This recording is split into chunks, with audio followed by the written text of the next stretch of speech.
का हो ई घमावा में का करत हो? रोज घरे में आईना देखत रहलू, आज देखती घामे में घूम घूम के आईना देखत हो। तोहे घामो ना लगत है का भइल का? अब का बताई तहरा से कि का भइल आ जान के तू करब का? अरे भाई करे लायक रही तो करी आदमी ना, तू बतावा था।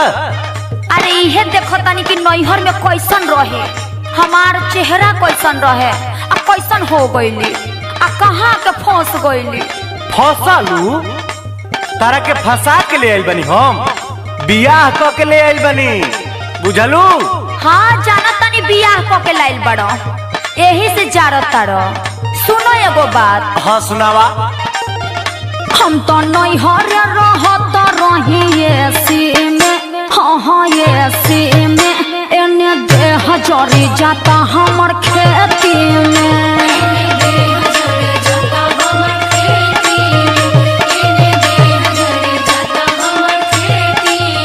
हम तो नैहर रहत रही एसी में, हाँ एसी में, एने देह जरी जाता हमर खेती में। अब पढ़ले लिखले तो बाड़ू ना, अब तुम्हें का समझाई हम? हाँ तो पढ़ लिख के तू उखाड़ ले बड़ा, और खेतवा में जाके कलम चलावेला। कौन कलम हो? खेतवा में कौन कलम चली? हाँ हाय फरसवा। अर्थवा फरसवा छोड़, आई फायदे के बाद सुन। मजा मिली नहीं एसिया कुलरिया में, हाँ कुलरिया में, रानी जवन मजा पूर्वी बेअरिया में। हाँ अंगूर ना मिले ना खट्टा खट्टा।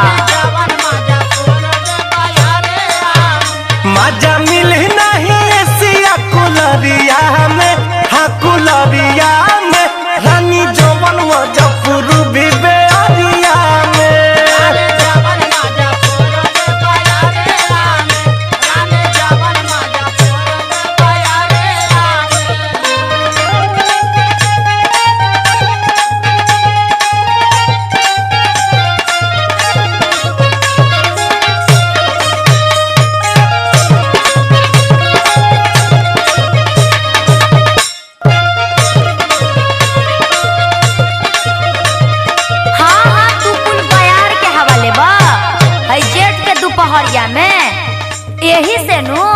यही से तारा घर में एसी कूलर फ्रिज पंखा छोड़ के खटिया चटाई पटरी सब बरले नु बा। अरे कितना बड़का सुविधा बा। आ सुना तनी हमार नैहर के सुना। हाँ तो आज तू नैहरे के सुनावा। जाड़ा में सुतत रही चालू के हीटर,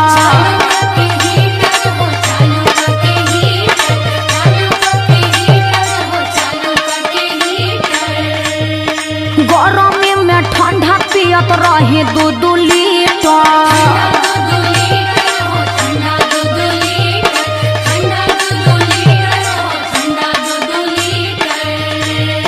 जाड़ा में सुतत रही चालू के हीटर, गरमी में ठंडा पियत रही 2-2 लीटर। धइल कजुआ बादाम रहे पेटी में, धइल कजुआ बादाम रहे पेटी में, हाँ पेटी में, एने देह जरी जाता हमर खेती में।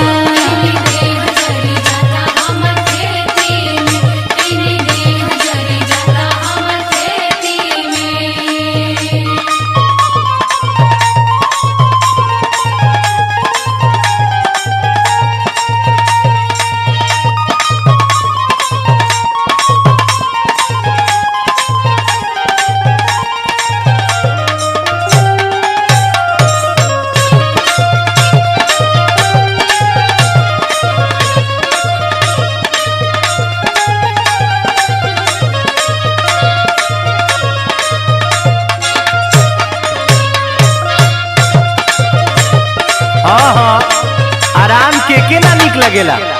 अब वही आराम करा, बाद में डॉक्टर अपन काम करी। यही से ना कहलू ए जी हमके चक्कर आवत है, हमार गोड़ थरथरात है, ए जी हम गिर जा, ई सब आरामे के दिन हो। अच्छा तो हमार तबीयत खराब होला तो तहरा मजा मिलेला? अरे मजा हम का ले, मजा तो डॉक्टरवा लेला ना। खाई के मोटाइलू ना काम कुछो कइलू,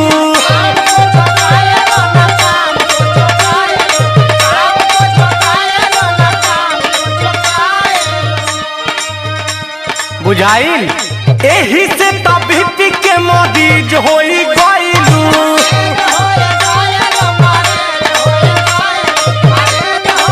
अच्छा तो एक बार दो बार डॉक्टर से का दिखा देली तहर फाटे शुरू? अरे अरे का फाटे रे?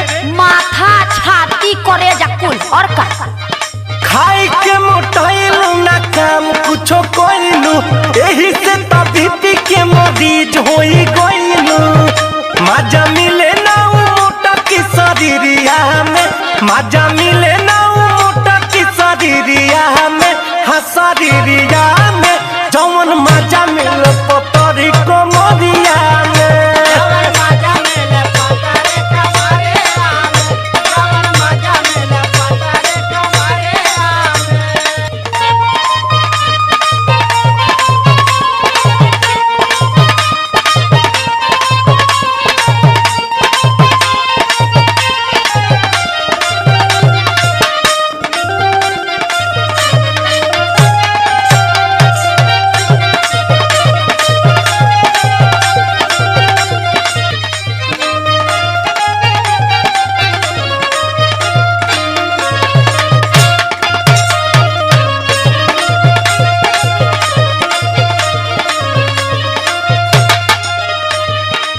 अच्छा तो तहरा पतरी कमरिया वाली चाहिए तो पतर किए के ढूंढत रह अइहर राती में तब तहरा के बताई। ना ना तू अब मोटा का ले ले आई?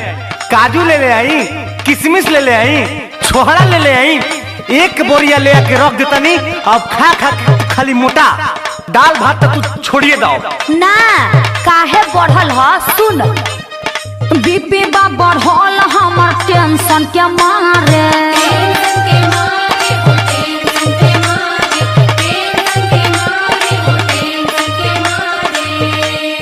घर बर ऐसन मढ़ाइल बा कपारे। अच्छा कमाए वाला के टेंशन है ना, आ घरे बैठ के खाए वाला के टेंशन होता। तका सही न कहतानी, बीपी बा बढ़ल हमर टेंशन के मारे। घर बर ऐसन मढ़ाइल बा कपारे। रहे दुल्हरी तेस खाली सेखी में, रहे दुल्हरी तेस खाली सेखी में, हाँ सेखी में। एने देह जरी जाता हमर खेती में।